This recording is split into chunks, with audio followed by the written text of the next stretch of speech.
I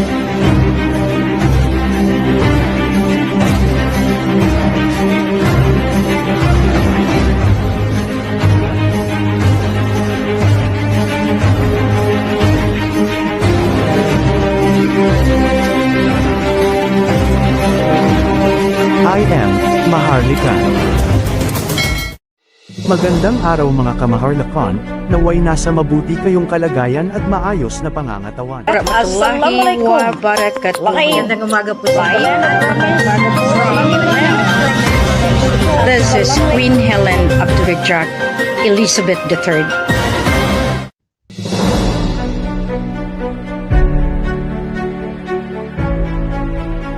Assalamualaikum warahmatullahi wabarakatuh.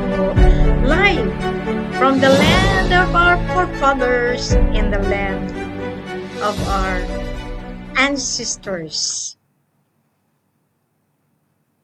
Mindanao. All the areas of the Philippine Islands, of Sulu and North Borneo, and the entire Southeast Asia. Magandang hapon po sa inyong lahat. Pinakaabang-abangan ninyo na magkikitaan tayo ngayon. Gawa ngang sa ngayon ay binuksan natin ang balbula ng ating mahal na lola na ina, si Queen Everlasting Amorsolo. Mama Mary, Kuan Yin, lahat kayo, Black Fatima, iisa ang ating pinakalola.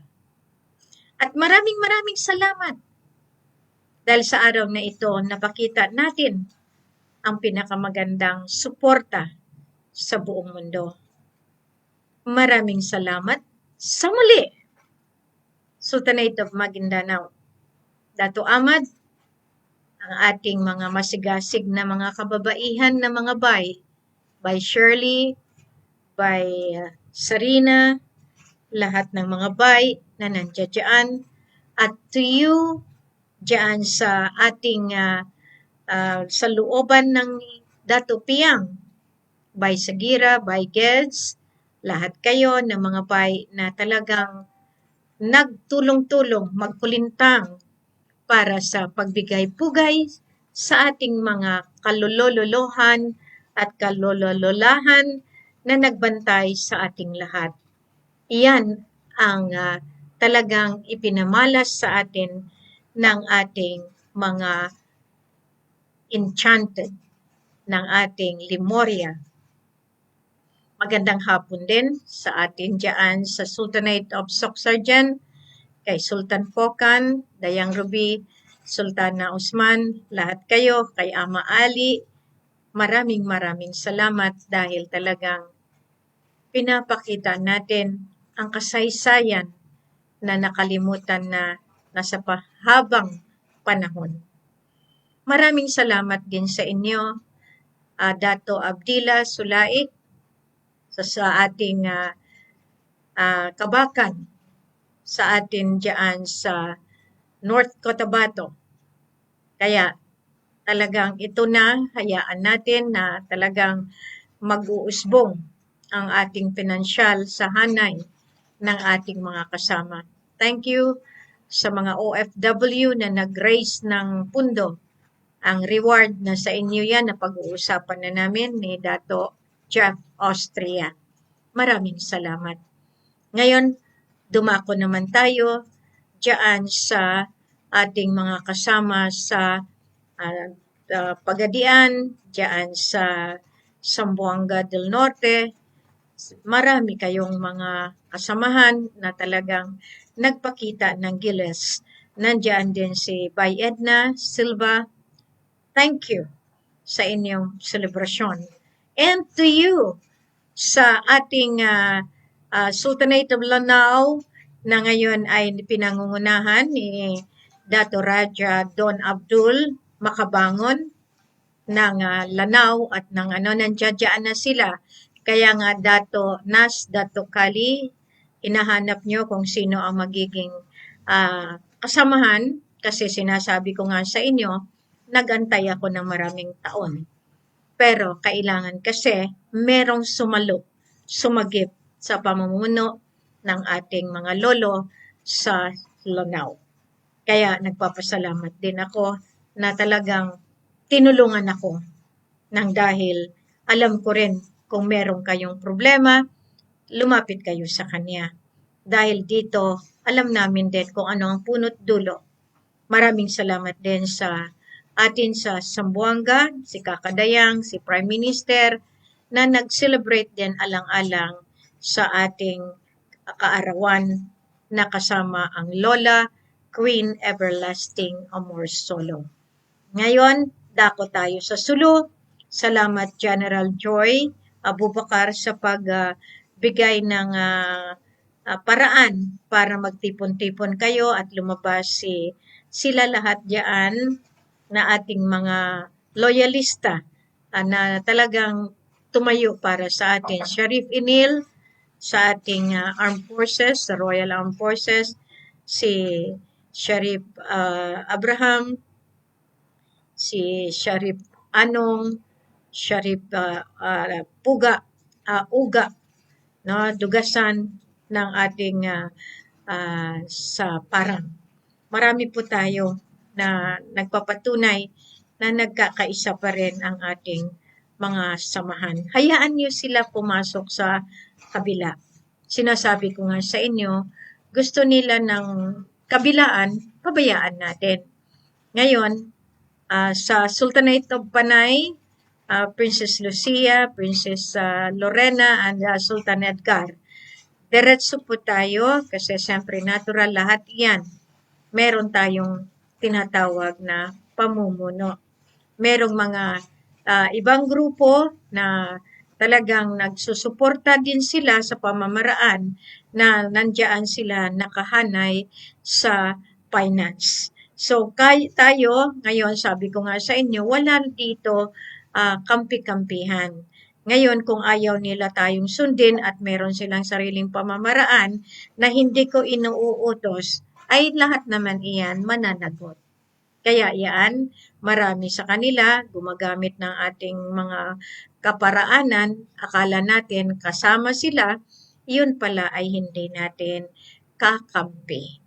Dito naman, papunta sa Negros, nandiyan sila Dato Banwahon, nakita ko maraming mga nakasama. So, kahit hindi ko kayo ma-mention, alam ninyo na talagang punong-puno na ang ni Queen sa pag-iisip. So, tinitingnan ko lang lahat kung papaano natin ma-recognize ang lahat.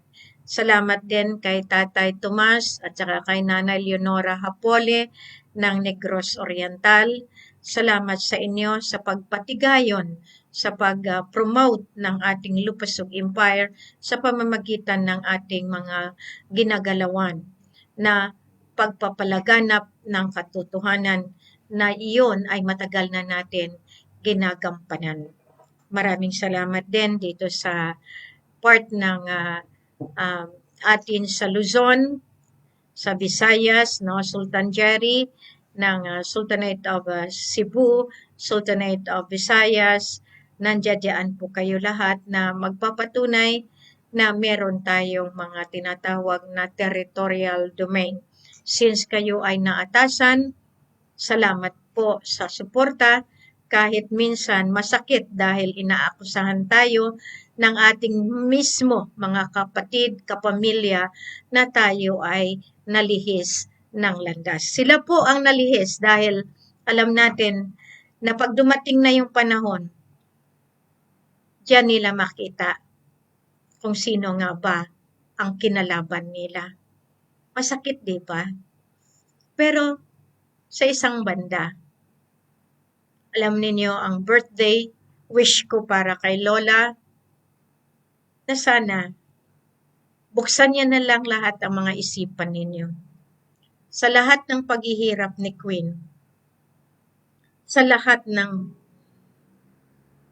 pasakit na ginawa ninyo, maintindihan ninyo. Nakakatulog ba kayo? At salamat sa Sultanate na umatake. Lorela Buela, Right from the start, alam ko na ikaw yan.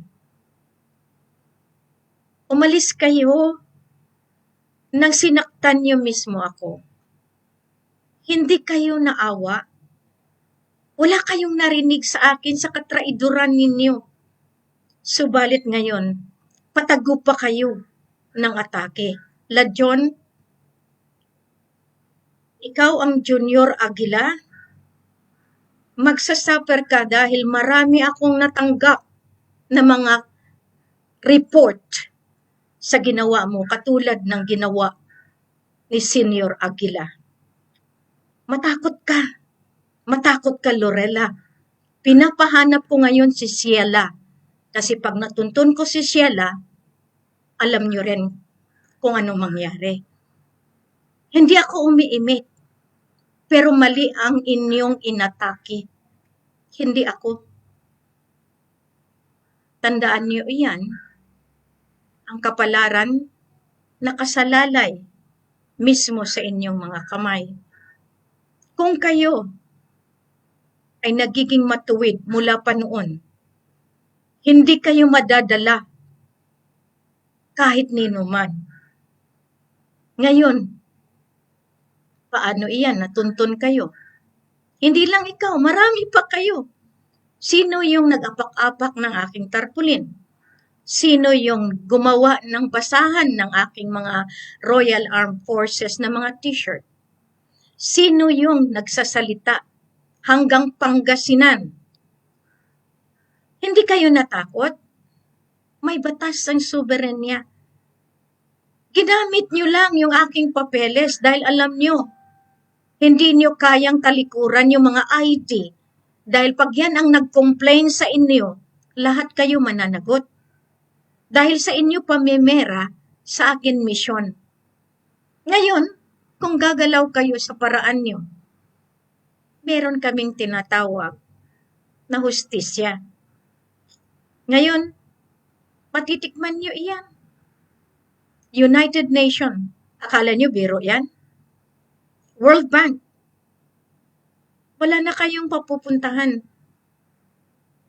Balik lang kayo pa rin kung saan kayo nanggaling. Kaya nga nagpapasalamat ako na kahit silent move ang Mafilindo, Dato Puga, diretso, basta sinabi ko sa iyo, may paraan. Kung lahat ito ay hindi ko lagyan ng troubleshoot, lahat tayo aapakan ng tuluyan. Itong mga tao akala natin mapagkatiwalaan. Vilma Aureos, tama na ang pag-broadcast. Kasi pagdating sa kabila, napupuna na wala ka sa akin kundi sa kanila. Ni minsan hindi kita binigyan ng kung anong mga kailangan. Kaya nga pinapadaan ko kay Sultana Madeleine Sila. Ngayon, hindi ko kayo binabawalan, pero isipin ninyo ang kaligtasan ng bawat isa. Isipin ninyo kung sinong pumapasok sa inyo. Kung sila ba ay kakampi, o sila ba ay mga intel-intel lamang, o sila ba ay penetrators. Dapat yan ang titingnan ninyo. Kasi kung ako tatanungin, di bali ng kunti tayo. Huwag kayong magparami dahil ang hustisya, bawat ginawa ninyo ay tinitimbang iyan ng mahal na ina. Marami kayong ginagawa. Hindi ninyo saklaw ang ginagalawan sa taas. Kaya huwag kayong manguna, mahuhulog kayo sa bangin. May nag-uutos ba sa'yo? Sabihin mo lang. Kasi yung nag-utos sa iyo, yun ang unahin. Mahirap kasi. Kung nandito ka sa puder ng katotohanan, huwag kang magligaw. Yun lang pakiusap ko sa iyo. Kaya nga yung OFW sa iba't ibang bansa, makinig kayo mabuti. Kung gusto ninyong tumulong at dumiretso sa tinatawag na misyon, nandiyan lahat iyan. May proseso. Naaawa kayo sa pobre? Ilagay natin sa tama. Kasi maraming naglilin lang. Maraming nagsasabi kasama ko. Pero nandoon sila sa kabila. Talagang dokumentado, silyado. Kaya diyan nakikita ko, ngayon, nasa sala pa rin kayo lahat. Kaya nga sabi ko kay Sultana Madeline, ingat lang. Lalo na ang black magic. Marami na tayong nilagpasan. Marami na kaming nadaanan. Kaya nga sa ngalan ng katotohanan, ipinapakita ko sa inyo na hindi kami basta-basta matatablan ng inyong mga kalukuhan. Ritual kayo ng ritual. Pag bumirang yan sa inyo, kamatayan ang hatol. Kaya diyan kami, nagpapaalala sa inyo. Ako lahat na lang ng paratang ginawa na ninyo. Lahat na lang ng kasalanang hindi namin ginawa, pinapataw ninyo. Ngayon, I always password ngayon. Nanalo ba kayo? Worm. Paano? Kung wala kayong pera, mananabla kayo? Paano kung walang marirelease ang sultan ninyo? At ang sultan ninyo 6 feet below the ground. Paano kung yung mga sultan ninyo ay may kaso? Ako ang sinasabihan ninyo? Di ba ako nagbigay sa inyo ng mga otoridad? Pero binabaliktad nyo. Kaya ang galing ni Lorella sa mga posting niya. Hindi niya akalain. Junior Aguila, maraming kaso. At yan ninyo makikita, matagal na maraming babae ang nag-complain sa akin in exchange of ranks. Ni minsan hindi ako nagpapabayad ng rangko. At ni minsan, hindi ko kayo binigyan ng pagkakataon na umabuso, pero patalikod nananaksak kayo. Tama ba yan? Akala ninyo mananalo kayo? Hindi. May batas. Ang batas na iyan ang siyang lalagay sa inyo sa hustisya. Sabihin nyo na, hindi ko kailanman binabaliwala ang kalagayan ng politika dahil ang politika, ang lahat ng iyan ay still pamilya. The sovereign people of the poor. Nakatungtong kayo sa soberenya ng Diyos Ama, ng Allah, ng Nini Buddha. Subalit hindi nyo man lang inisip na baka sa bandang huli, kayo ay mapaalis sa soberenya. Persona non grata. Ibig sabihin, wala kayong karapatan na magiging isang mamamayan ng teritoryo ng Diyos Ama. Sa ngayon, hindi nyo man lang inisip kung anong kahinatnan ng inyong buhay. Malapit na. In fact, hindi nyo alam kung anong ginagawa ko. Hindi ko kailangan i-broadcast lahat para hindi ninyo ako ma-block. Pero, ganun pa man, ang paghihirap ninyo, paghihirap ng sambayanan, nang dahil sa inyo, nalugmok sa kahirapan ang lahat. Doon pa rin kayo sa mali. Sinabi ko na sa inyo, walang otoridad. Subalit napakagaling kasi ang demonyo Papakitaan lang kayo ng figures. Papakitaan lang kayo ng testamento na kayo ang signatory. Nag-believe naman kayo. Ngayon ako pa ang inyong akusahan. Kaya nga dito sa Malaysia, marami kayong inutusan para bigyan na naman ako ng problema. Tandaan nyo yan. Walang makakalusot sa mata ng Diyos, sa mata ng mga lola. At dito pinapasalamatan ko ng buong pagkatao ko, buong pag-iisip, buong puso, sa gabay ng isang lola na kailanman hindi ako pinabayaan. At yan, ang lola, ang Queen Everlasting Amorsolo. Walang nakakakilala sa inyo kasi iba yung pangalan sa inyo at iba yung pangalan sa akin at sa Kaingkantado at sa Lemuria at sa Kalangitan.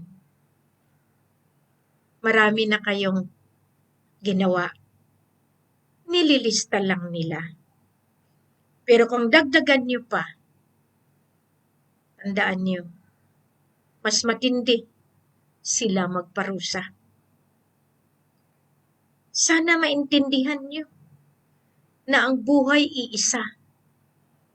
Ngayon, as I always say, now, live by today and be an example to the rest of humanity. Money will be given. Money will be released. Ang tanong, karapat-dapat ba kayo tumanggap ng yaman na galing sa pinaghirapan ng mga lolo at lola? Lalo na sa pinaghirapan namin ni Kuya Raja. Patay na ang isang hari na kapatid na ginamit ng politika, ng militar, ng claims. Ang gobyerno ay form ng claimants. Kaya diyan nakikita lahat ang suporta nila sa gobyerno. Kaya kaya nilang sirain kami sa moral, spiritual, professional. Mas ninais nila yung balasubas, yung manloloko, manggaganso, yung totoong scammer, kesa sa amin. Dahil yun ang paraan nila para kami ay masira at malinlang ang lahat. Yan ang mga dapat parusahan. Una, ang nagkakaroon ng pagkakataon na sila ang gumagalaw sa mali. Sila ang kinikilala dahil akala nila sila ang totoong nagmamay-ari. Subalit, hindi nila kaya. Hindi nila kayanin ang spiritual side ng naitakda na isang reyna ng dukha. Kaya nga magpahanggang ngayon, hindi sila naka-level up. Mas gusto nilang bigyan ng pagkakataon yung mga tao na nagkukunwari na sila ay may karapatan at sila ang makatulong sa inyo. Marami sa inyo. Hinahayaan nila para hindi lumantad ang katotohanan. Ngayon, ang tanong, sino ang nagpatagal? Ako o kayo? Ang hiningi ko sa inyo, para rin sa inyo, para rin matulungan ko kayo, para rin mapadali ang proseso. Ilang taon ako nagtrabaho. Ang galing ni Lorella. Ang galing nila John Manalita.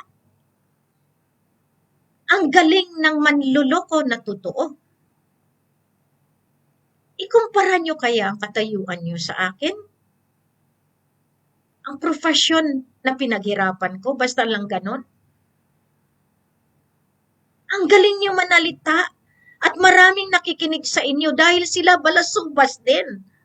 Birds of the same feather flocks together. Kung ano yung pag-iisip niyo, pag-iisip nila. Kaya sama-sama kayo. Hallelujah! Sinasabi ko nga, Allahu Akbar. Wala kayong ginawa kundi manlinlang ng tao. Wala kayong ginawa kundi isipin kung paano masira ang misyon na ito na para din sa inyo. Para sa kaligtasan nyo, kaligtasan ng mga anak nyo, kaligtasan ng buong mundo. Naisip nyo ba yan? Pagkus ang iniisip ninyo kung paano kayo makapera sa pamamagitan namin. Madali kayong humusga kung totoo kami o hindi. Dahil wala kayong testamento. Bakit ko ibigay sa inyo ang testamento? Marami na kayong ninakaw at pagdating na nandiyan na sa inyo, kayo na ang hari at reyna at nawala na si Helena.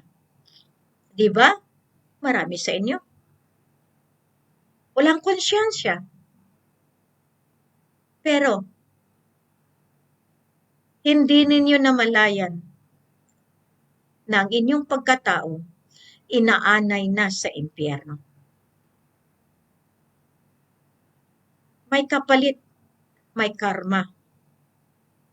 Bawat panglalait, bawat panghuhusga, bawat pag-atake ng aking moralidad, lahat ng aking ginagawa, binabaliktad, meron po rin kaparusahan. Kaya yan ang sinasabi ko, pasalamat lang ako na hindi ako kailanman pinabayaan ng aking lola, ng aking lolo, ng aking mahal na ina, at lahat ng kaalyado ko. Lahat tayong mga pobre, lahat tayong inapak-apakan, lahat tayong inakusahan na scammer. Smile! Dahil sila ang scammer. Pasalamat ako, Sultan Jerry Silab, Sultana Madeline Silab. Hindi ko itanim sa inyo ang mga katauhan noong mga nagtraidor kung wala kayong balor pagdating dito sa katotohanan. Kaya ngayon, sino nga ba ang mananagot? Dahil hindi nila alam, kayo ang planted ko. Kaya nga sabi ko kay Princess Lorena, kay Sultan Edgar, Princess Lucia, lahat kayo, binigyan ko ng pagkakataon. Kaya kailangan ang Visayas, nandito sa Cebu, nandito sa Leyte, nandito sa Panay Island, sama-sama. Isang dulo ninyo ako. Kaya, mag-usap-usap kung anong maganda, kung anong sunod na hakbang. Huwag natin iasa sa mga claimants na nandyan pumupunta, binabayaran ng mga makapangyarihan na may pera para tayo sirain lahat. Sila nasilaw sa pera, pero tayo nakakasilaw sa kanila dahil tayo ang nagbibigay ng ilaw para sila ay manumbalik sa tunay na daan ng katotohanan. Sana nga, itong araw na ito, sa kapanganakan ng ating mahal na Lola, ni Queen Everlasting Amorsolo, magbalik na kayo. Huwag na ninyong hayaan na kayo ay maligaw pa. Itanim sa puso, itanim sa isipan, isang patutunguhan, ang kaligtasan ng ating mga kabataan, ng ating pamilya. Habang nabubuhay tayo, sana malasapan ninyo ang tunay na yaman ng ating pamilya. The Royal Imperial Lupusub Islamic United Kingdom of Sulu and North Borneo. Na yan ang ating mga kasama, ang ating mga kasapi, ang ating pamilya, ay nagmumula pa sa iba't ibang sultanato, Sultanate of Maguindanao, Sultanate of Lanao, Sultanate of Sorsogon, Sultanate of Zamboanga, Sultanate of Panay, Sultanate of Cebu, sa Visayas, Sultanate of Luzon, at nandiyan din ang ating mga kaalyado, no, sa Mati, nakikita ko kanina, iyan isaayos natin. Nagbigay ako ng order sa Mapilindo, yung strategic point ng lahat ng ating mga gagalawang mga teritoryo.